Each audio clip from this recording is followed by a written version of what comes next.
Hey guys, Bartell's Bookshelf here with my February wrap up. So unfortunately, as I mentioned in my previous wrap up, I've been in kind of a book slump lately, a really nasty one since the beginning of the new year. Don't need to get into it, but it's just a lot of shit going on in my life, personal stuff, and just my own bullshit. um, but so because of that, I only got 3 books read this month, which I'm a little sad about. And they were short books too; they weren't even like super long or anything.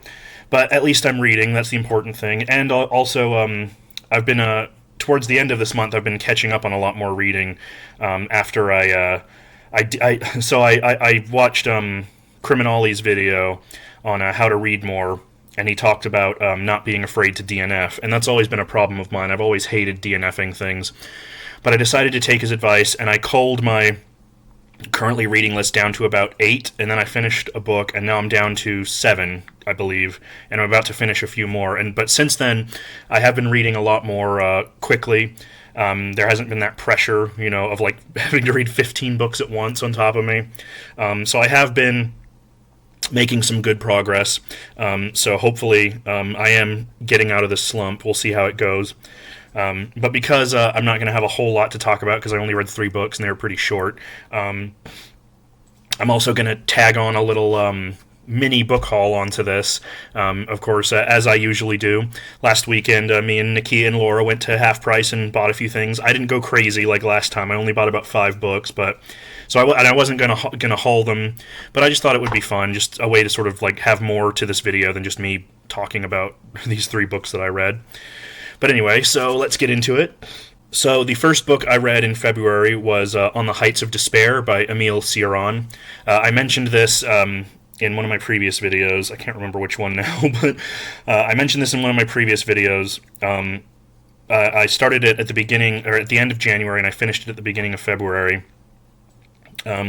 So this is a very short, about 128 pages, book of pessimist philosophy by this very well-known Romanian philosopher who I believe he left Romania when he was a young man, and he moved to France where he lived the rest of his life, as far as I understand it. But Cioran was a very influential philosopher, talked a lot about philosophical pessimism and things like that. I don't normally get into like philosophy and stuff like that, but I think, as I mentioned, during these last couple months, I've been sort of in a weird, dark place mentally. So I guess I sort of needed something that kind of reflected how I was feeling at the time. And I did think this was a really fascinating book. Unfortunately, I finished it at the beginning of this month, and it's the end of the month now, so I'm not remembering it as well as I probably should. I should have filmed a standalone review for it, but whatever.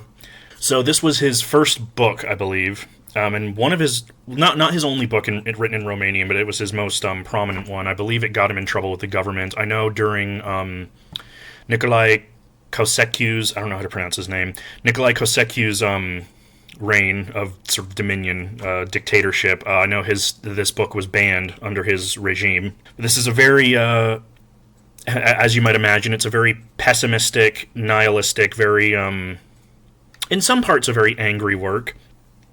He talks a lot about kind of the pointlessness of life, the meaninglessness of existence, how we're all just kind of a cosmic accident. But one of the things that I found interesting about Cioran, as compared to what little I know of some other pessimistic philosophers, is that with Cioran, there's obviously a lot of sort of torment. In fact, apparently he wrote this book in kind of a white-hot rush during a really bad bout of insomnia. He suffered from insomnia his whole life. So he does talk a lot about sort of the pain of, as he puts it, of agony, of despair. In fact, the title, On the Heights of Despair, was taken from Romanian newspapers of the time. When someone would commit suicide, in their obituary, it would always say, ended their lives on the heights of despair, or something like that. So that's where he took that title from. And the book kind of has that feeling of like sort of late night, rambly, sort of almost unfocused, white-hot thoughts. Late night feelings, but there's also an undercurrent of humor to it, which I thought was really interesting.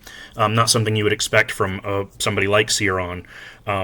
But he writes, or at least this book, and I believe most of his stuff, they're written in very, very short aphorisms. Some of them are only a paragraph long. I think the longest are like 3 or 4 pages.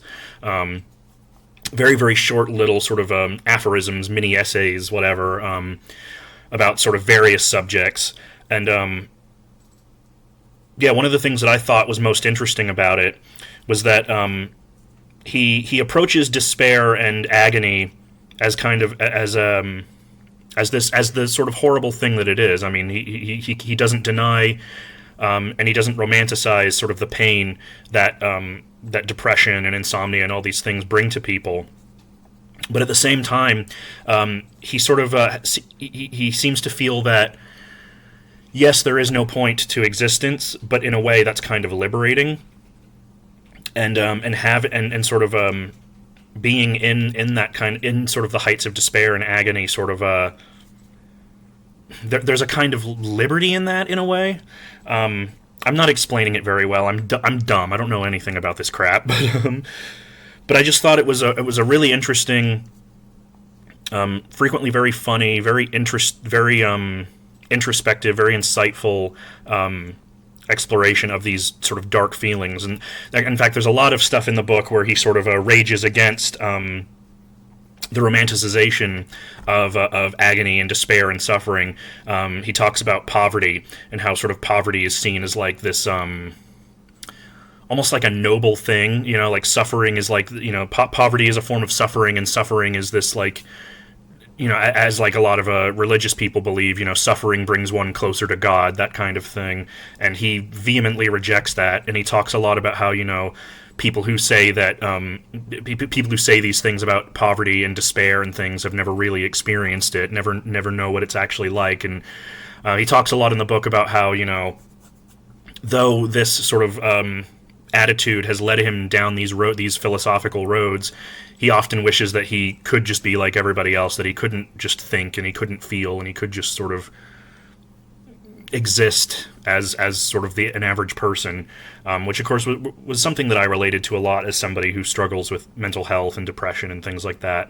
Obviously, I'm not saying I'm like some genius philosopher or anything, but just a lot of the sentiments in the book I related to, and I thought it was a very quick read. It was I thought it would sort of bring me down into sort of my own depths of despair because it's such a uncompromising sort of nihilistic piece of work. But one of the things that I thought was really interesting about it, as I said, was that there was that sort of almost it's very angry and very sad and agonizing, but at the same time there's almost this kind of like willfulness to it, this like I'm going to like live in my agony in a way. I don't know. I liked it. It was interesting, and I would like to read more of Cioran's work. And apparently, most of it is written in the very short sort of aphorisms and that kind of style.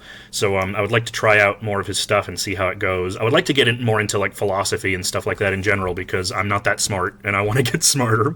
But yeah, that was a really, really interesting book. I enjoyed that. The next book I read in February was this one, The Bloody Chamber by Angela Carter. This is the 75th anniversary. Her 75th anniversary of her birth. Penguin Classics Deluxe Edition. This was Juan over at PlaguedbyVisions. This was his pick for the Vision of the Month for February. And yeah, I mean, I've talked about Angela Carter endlessly on this channel. She's one of my favorite writers. I'd read this book before. This is actually so I was introduced to her through The Company of Wolves, as I mentioned before, and I love that movie. It's one of my favorite movies ever made. And then that led me to this book, where all of the werewolf stories in that movie were adapted from in this book. Yeah, I'd read this before, but it had been about 10 years. It had been a little while. And it was just really, really nice to sort of reacquaint myself with her beautiful writing. As you know, because everyone on BookTube has been talking about this lately because of Juan's pick, it's a lovely, beautifully written, very dark, gothic, decadent series of retellings of famous fairy tales. So there's the title story, The Bloody Chamber, is a retelling of Bluebeard. There's several Beauty and the Beast retellings. There's a retelling of Puss in Boots. And of course, all of the werewolf stories that I mentioned, like the Company of Wolves and the werewolf, Wolf Alice.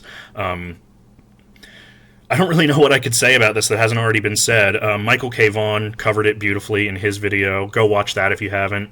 But they're all just sumptuous, beautifully written stories of of death and transformation and female empowerment. Her imagery in this is just unmatched. It's some of the most just sublime. As I say often about a lot of the writers that I like on this channel, it's just a pleasure to read.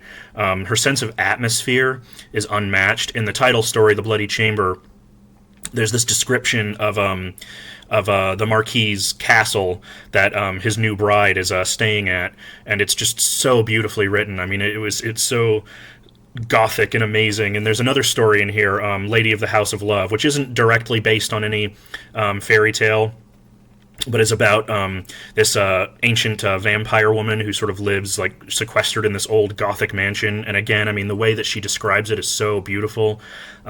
It's just, I don't know how else to put it other than beautiful and lovely and sumptuous. And I'm just repeating myself. I know it's not that insightful, but it was just such a good book. I loved it. I love her. She was a treasure. It's so good. I wanted to read a bit of it to you. I don't normally do this on my channel, but I want you to get a sense of sort of what her writing is like. So this is the description of the Marquis's castle. And his castle, the fairy solitude of the place, with its turrets of misty blue, its courtyard, its spiked gate, his castle that lay on the very bosom of the sea, with seabirds mewing about its attics, the casements opening onto the green and purple, evanescent departures of the ocean, cut off by the tide from land for half a day. That castle, at home neither on the land nor on the water, a mysterious, amphibious place, contravening the materiality of both earth and the waves, with the melancholy of a mermaiden who perches on her rock and waits endlessly for a lover who had drowned far away long ago. That lovely, sad sea siren of a place. See, the whole book is like that. It's deliriously, gorgeously, sumptuously purple, and I love every moment of it. It's just so much fun to read. She just her wit, her erudition, her imagination are on display on every single page. I love it. It's just beautiful. And I also wanted to say, it's not all gloom and doom either. There's a lot of that, obviously, but the retelling of Puss in Boots in this is actually really, really funny. And it's actually I thought was one of the most just straight up entertaining stories in the collection, with Puss working with his master to sort of help finagle his way into the bedchambers of this young woman. It's very bawdy, very, very. It has kind of the feel of like an 18th century like sex farce kind of thing. Puss is such like a sardonic, witty character. It's just fun to read. The whole book is just fun to read, and yeah, I recommend it highly. If you're into that kind of like writing style, if you love retellings of fairy tales, I mean, you have to read this. It's essential, I think. So yeah, that's The Bloody Chamber by Angela Carter. And then the final book I read in February was Psycho by Robert Bloch. I buddy read this with Caleb from Juan's server. This, of course, was the basis for the immortal and immensely famous Alfred Hitchcock film. And of course, I was very familiar with that. I'd seen Psycho since I was like 12, and it's a classic, a deserved classic. It's unbeatable. There's nothing else like it. But I'd never read the book. And Juan had just read it recently, and he really enjoyed it. And then Caleb wanted to buddy read it with me, so I just figured, why not? It wasn't long. It's only about 175 pages. And yeah, I enjoyed it. I think part of it for me was just sort of not really being able to separate the movie from the book. In fact, the book is very, very faithful to the movie. There's a few small details here and there that are either sort of changed or gleaned over or de-emphasized in the film adaptation, but for the most part, it is basically the story. So if you've seen the movie, I mean, you've basically read the book. So in my mind, it's sort of hard to separate it from the film for that reason, because the film is just so iconic, and like almost everybody knows it, or at least is familiar with, sort of the famous scenes.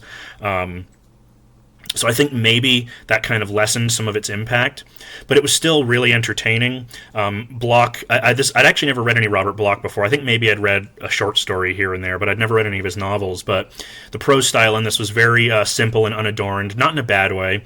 I found out later that Robert Bloch was an influence on Jack Ketchum, and you can definitely see that in the style of this book. It's the very clipped, punchy sentences. He doesn't waste any time, but there are also these sort of lyrical moments of exploring the psyches of the various characters of Mary and of Norman Bates and everything, where it's almost like disarming with how he kind of like cuts to the bone of the sex instinct of sort of the whole idea that like doing having a brief moment of madness doesn't make you mad. I mean, it was just really interesting, really fun to read. I think if you haven't seen the movie somehow, Caleb hadn't, which is why it was interesting, and I almost am kind of jealous. I wish that I could sort of had come to this with no knowledge of the story, but alas, it is what it is. But if you've never seen the movie or read the book, if you don't know anything about it, then you go in blind. Either one, read the book, see the movie. Just don't look anything up. Don't spoil yourself. I spoiled a little bit for Caleb accidentally. It was a slip of the tongue, but he still was very shocked by the ending, and that was fun to experience together. I really enjoyed that. I would like to read more Robert Bloch, but he was a very prolific writer. He had so many novels and short stories, so I don't really know where to start.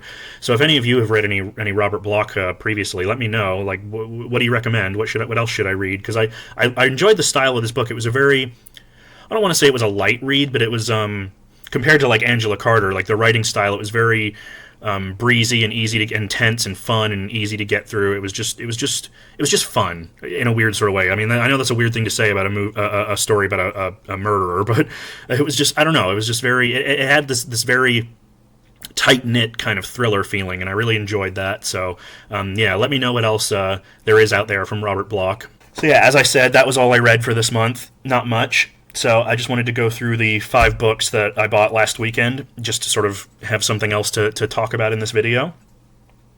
So first, let's start with, I bought both of these just because, I don't know, they were there and they were cheap. So this is The Phoenix Guards by Stephen Brust, and 500 Years After by Stephen Brust. Stephen Brust I've talked about before. I actually haven't read any of his novels yet, but I own To Reign in Hell. I own the first 2 Vlad Taltos omnibus editions, the bind-ups. And I'd heard about these because they're fantasy retellings of Alexandre Dumas' The Three Musketeers, and that just sounded really, really cool. I love the idea, fantasy swashbuckling, all for one and one for all, as it says on the back here, swords and glory. I believe, this is set in the same universe as the Vlad Taltos series. It says 1,000 years before the birth of Vlad Taltos. So it'll be very interesting to see kind of what he does with this storyline, how he changes it, how he doesn't change it. The one thing I'm wondering is I have Alexandre Dumas' D'Artagnan romances, but I haven't read them yet, so I'm wondering, should I read those first and then read these, or does it matter? I mean, I don't know. Like, I'm weird about stuff like that. I don't want to... I feel like if I read the originals, then I would appreciate more of what this series is sort of borrowing from, but I don't know. What do you guys think? Regardless, it looks really fun. Those covers are awesome. I've heard a lot of great things about Stephen Brust, so I look forward to those. Next I have The Merciless by Danielle Vega. This is a YA horror novel that I've heard a lot about over the years. It's gained sort of a reputation. There's been like multiple sequels. It was very popular. I was never really all that interested in it, but the more I heard about it, the more intrigued I was. Brooklyn Stevens sits in a pool of her own blood, tied up and gagged. No one outside of these dank basement walls knows she's here. No one can hear her scream. Sofia Flores knows she shouldn't have gotten involved. When she befriended the popular girls on her first day at school, she admired their perfect hair and their good girl ways. They said they wanted to save Brooklyn. They wanted to help her. Sophia didn't realize they believed Brooklyn was possessed. Now Sophia's new friends are performing an exorcism on Brooklyn, but their idea of an exorcism is closer to torture than salvation. So you can kind of get a sense from there. It's sort of a bit of like a Mean Girls mixed with a little bit of like The Girl Next Door, which sounds really weird and interesting and ballsy for a YA novel. And indeed, I have heard that this series does get pretty brutal. I don't know. We'll see. But yeah, so it's just one of those things. Like, I've heard a lot about it. It's kind of slowly grown in notoriety over the years. And yeah, I mean, I've been reading a lot more YA lately, due to Nakia and Laura's influence. I've been reading a lot more YA, and I've sort of been slowly coming out of my shell in regards to that, and sort of realizing that there is a lot more to this than I realized. So I'm very, very interested to see sort of where this goes. And if it goes like to those like crazy, I don't know if it'll be as bad as The Girl Next Door. That would be crazy for a YA book. But I mean, if it did, like, honestly, I'd be like lightly impressed. Because like young people should have access to this kind of stuff. Like all kinds of stories. We should all have the freedom to read. So anyway, but yeah, that's The Merciless by Danielle Vega. Next, I have The Lie Tree by Frances Hardinge. I talked about Frances Hardinge before in a previous video. I still have her book, Deep Light, from the library that I really wanted to read. But I ran across this at half price for like $4. And all of her stuff just sounds so weird and so interesting, bizarre and like darkly fantastical, and I just love that kind of stuff. Like every book of hers, I bought 3 more of her books from Book Outlet recently because just everything that I read about her just sounds great. So I really hope I like her, but I don't know much about this because it doesn't say anything on the back or anything, but it just sounds, if it's anything like her other stuff, I'm sure it's gonna be weird and dark and bizarre, at least based on what I've heard about her stuff.